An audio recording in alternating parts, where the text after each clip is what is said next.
فيديو النهارده يا حبايب قلبي مقولكمش عليه قد ايه. بجد بجد جميل جدا ويستاهل انك تشوفيه لان فيديو جميل. وكمان مش متعب ابدا. خبز الحليب وكمان حشينه حشوه جميله جدا، حشينه جبنه شيدر.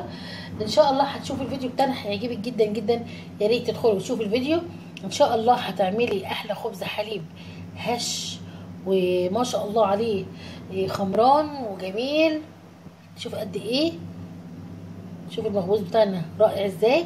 ان شاء الله هتعمليه وان شاء الله ومش هتلاقي اي صعوبه فيه، ده اوعدك. يلا نخش الفيديو وان شاء الله ان شاء الله هنعمل مع بعضينا احلى خبز حليب. يلا بينا.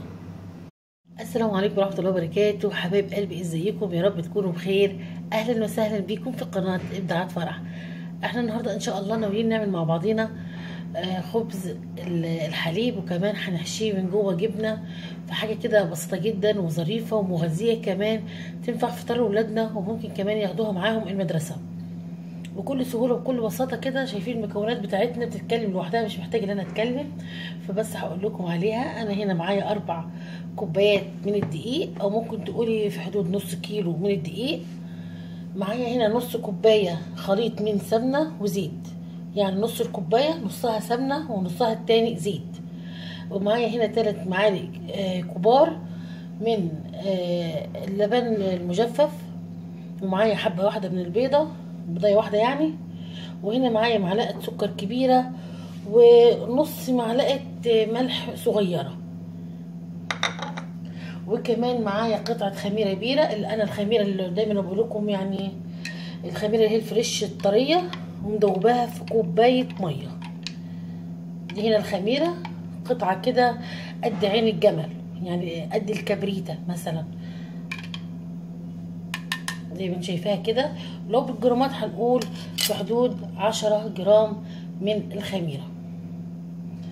وهنقول بسم الله وهنحط كل حاجه هنا معانا على الدقيق على طول مباشره. الملح والسكر وكمان الحليب المجفف،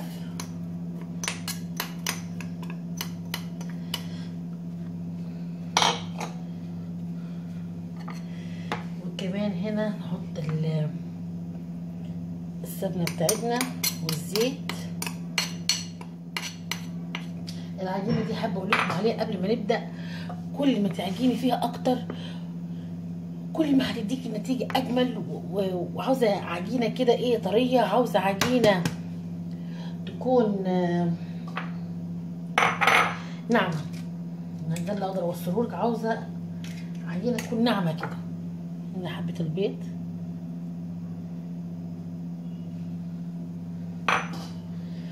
ودلوقتي هقول لكم الميه حسب العجينه دي بتاعي يقبل معايا. انا كده احط كوبايه الميه دي اللي حاطه فيها الخميره،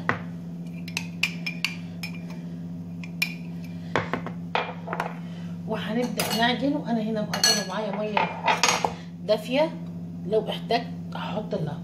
حابه تحطي حليب او لبن مفيش اي مانع، لكن انا قلت خلاص النهارده هعجنها بالميه. اكتفيت بالحليب المجفف اللي موجود معانا هنا في العجينه بتاعتنا. بسم الله.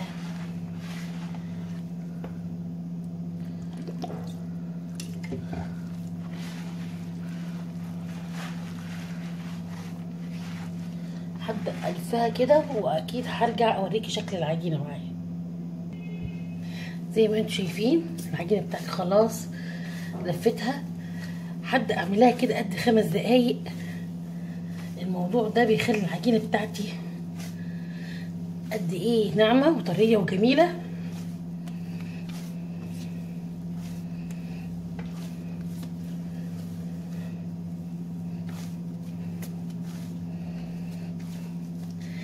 هاخد ادي فيها كده 10 دقايق كده.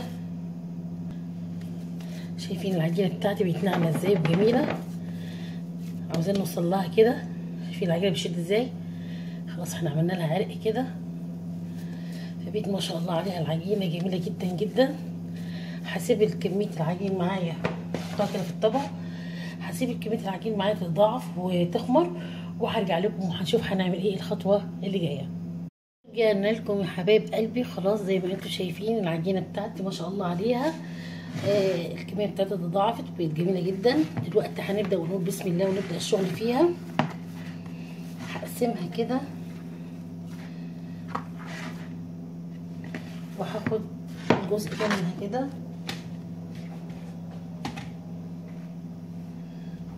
وانا هنا الحشوه بتاعتي جايبه جبنه شيدر وبشرها زي ما انتم شايفين كده. وهنقول بسم الله. اول حاجه هاخد النص ده كده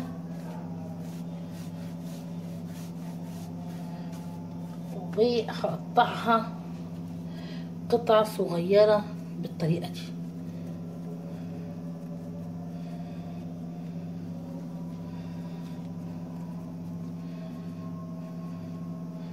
هخلصهم كده وارجع لكم. قطعتهم كده هسيبهم يستريحوا قد 5 دقايق، وهغطيهم برضو عشان خاطر وشهم ما يشققش يعني.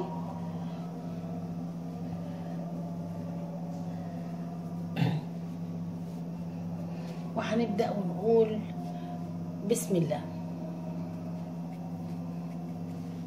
اهي كده قدامكم اول واحدة هنبدأ نفردها كده.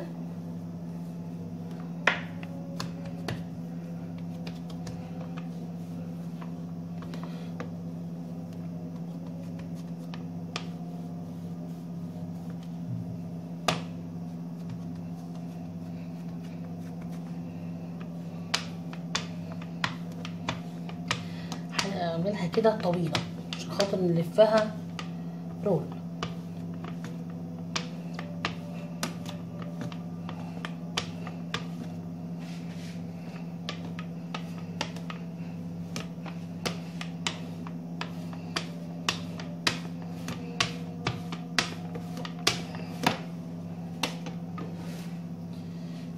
تقدري تحشيها جبنة بيضة، تقدري تحشيها مثلا جبنة رومي، تقدري تحشيها جبنة شيدر، وكمان تقدري ما تحشيهاش اي حاجة وتسيبيها على كده.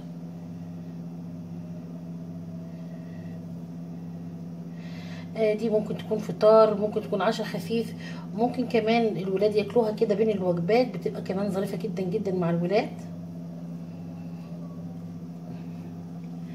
شايفين كده؟ هاخد دي كده واقفلها واحطها من تحت، ونفس القصة الناحية التانية.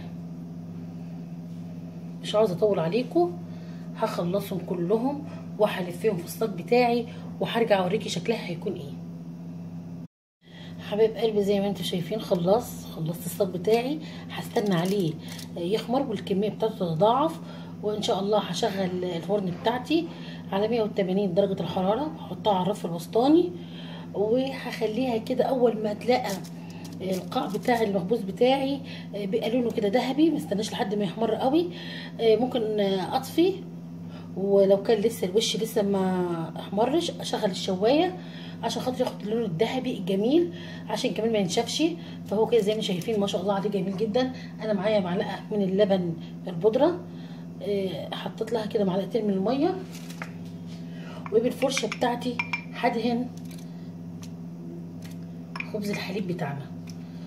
سهل جدا جدا طريقه زي ما انتم شايفينها، وان شاء الله هرجع لكم في الشكل النهائي بعد ما يخرج من الفرن بتاعنا. دلوقتي هقطع واحده معاكم وهنشوف الجبنه وقد ايه جميله وسايحه من جوه كده. شايفين الجبنه بتاعتنا وما شاء الله عليه خمران وجميل جدا بجد بجد. حباكم تعملوه جميل بجد والله، وريحته فظيعه. وزي ما انتم شايفين كان سهل قد ايه، يعني ما اقولكيش سهل وجميل. وكمان ينفع فطار لاولادنا، ممكن تحطيه للولاد اثناء المذاكره. كمان هيكون جميل جدا جدا مع كوبايه عصير كده او كوبايه شاي بلبن. ما اقولكمش قد ايه بتبقى اكله كده حلوه للولاد. يا رب الفيديو بتاع النهارده يعجبكم، ويا ريت تشجعونا وتعملوا لايك وشير وتشتركوا في قناتنا. واللي اول مره يشوف قناه ابداعات فرح يا ريت يشترك، وكمان يا ريت يفعل الجرس. وانا ان شاء الله بمشيئه الرحمن هحاول على قد ما اقدر طبعا ارضي كل اصدقائي واعمل كل حاجه. اي حد قال لي على طلب انا عارفاه، وان شاء الله اوعدكم هعمله لكم قريب جدا جدا. ويا رب اشوفكم على خير الفيديو القادم ان شاء الله. السلام عليكم ورحمة الله وبركاته.